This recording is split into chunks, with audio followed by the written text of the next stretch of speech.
Shift, Brandon, I'm coming in.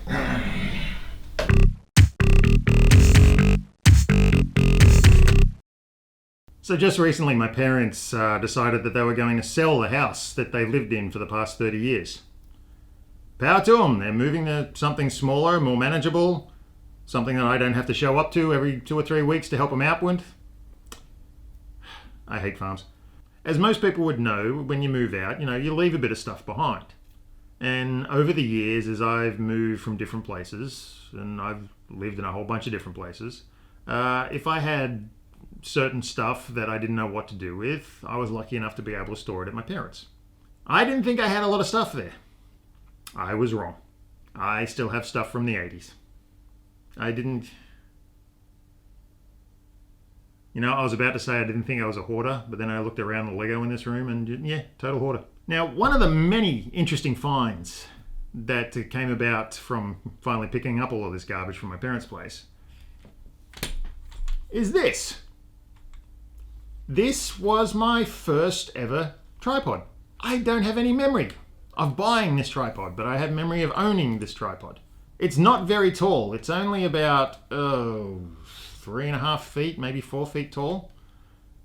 So when I first started shooting stuff, I was doing a lot of low angles.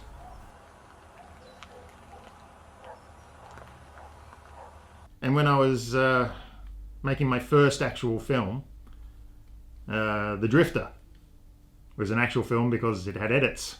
It had a beginning, a middle, and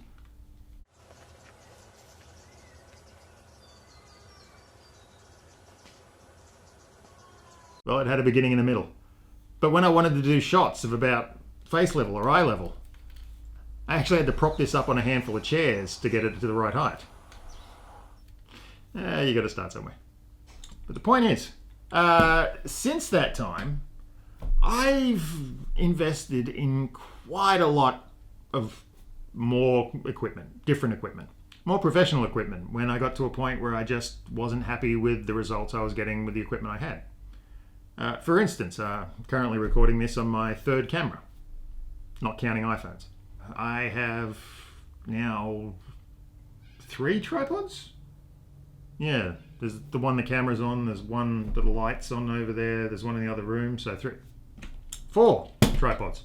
I have microphones, I have cables, I have lights, I have lenses, I have sound recording equipment, I have a boom pole. Got that in an online auction. For really cheap. I got it for like $25 or something like that. It's cool. Point is, I now have everything I need to be making almost whatever I want. Almost.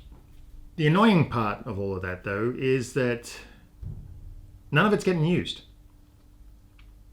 I have this bag that I won at a screening event that I went to. Massive camera bag. It's huge. And it's my movie making bag. I literally can just pick up this bag, 1 or 2 other things that won't fit in the bag, and go off and make a movie. And earlier this year I had the opportunity to do that. I went and helped out with a mate of mine's feature film. He was doing a few reshoots and I got to use my camera and my equipment and help out with that. And that was great. That was a thrill. But most of the time, all of that stuff is just packed away in that bag and not getting used. And that frustrates the hell out of me. It really does. And it frustrates me because I like making movies. I really do. I like the whole process of it. I like being on set. I like working with actors. I enjoy coming up with stories. Sometimes I hate writing the script, but sometimes I love writing the script. I enjoy editing. Sound design is a little beyond me, and I don't have a musical bone in my body. But everything else, I just get a kick out of it. And the number one thing I get a kick out of is having an audience watch my film. And more importantly, enjoy my film. If an audience sits and watches your film and laughs when you want them to laugh, and is sad when you want them to feel sad, and is scared when you want them to be scared, that makes anything and everything you go through on the build-up and the process and the creation of it worthwhile. I have a film that I made, my last film that I made. We shot it over 12 months ago. January last year, 2019. It's got its first festival screening coming up. It's been entered in about 30 festivals. It's not doing too well. It's really not. I think I could have done better. I know I could have done better. But that's the thing. It's like, if I'm only making one film every couple of years, and it's like, I think my last film before that was 3 minutes, and that was quite a few years beforehand. But if my output of films is that sporadic, then there's no chance I'm going to really improve because I'm not practicing. They keep saying that filmmaking is a muscle. And like any muscle, like if you want it to grow stronger, you have to exercise the damn thing. Well, I don't get much of a chance to do that. Which brings me to this. I'm not about to do some sort of manifesto. I'm not about to like lay down some mission statement or anything like that. And it's just like, this is what I aim to achieve. Fuck that. Seems like every time I say this is what I aim to achieve, it's a guarantee that I won't achieve it. So I'm not going to do that. This is going to be me having some fun. This is going to be me just playing with my camera, getting out there, getting better, and hopefully documenting